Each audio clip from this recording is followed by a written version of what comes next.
হরে কৃষ্ণ। সুপ্রিয় ভক্তবৃন্দ, আজকে আমরা আসছি বাঁকুড় সেনপাড়া হরিনাম কীর্তন শুনতে। আজকে এই হরিবাসরে আজকে দ্বিতীয় দিন, যদিও দ্বিতীয় দিন তবুও আজকে অনেক ভক্তের সমাগম। অনেক ভক্ত আসছে আবার চলে গেছে।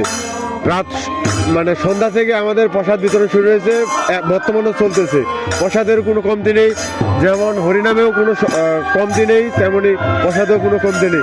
এখনও চলতেছে, অবিরত চলতেছে। আপনারা যারা যারা আছেন আমাদের সাথে থাকুন, আপনারা হরিনাম শ্রবণ করুন এবং আমাদের হরিনামে যে প্রচারণা চলতেছে আপনারা সবাই সেখানে সমর্থন হন। ধন্যবাদ। হরে কৃষ্ণ।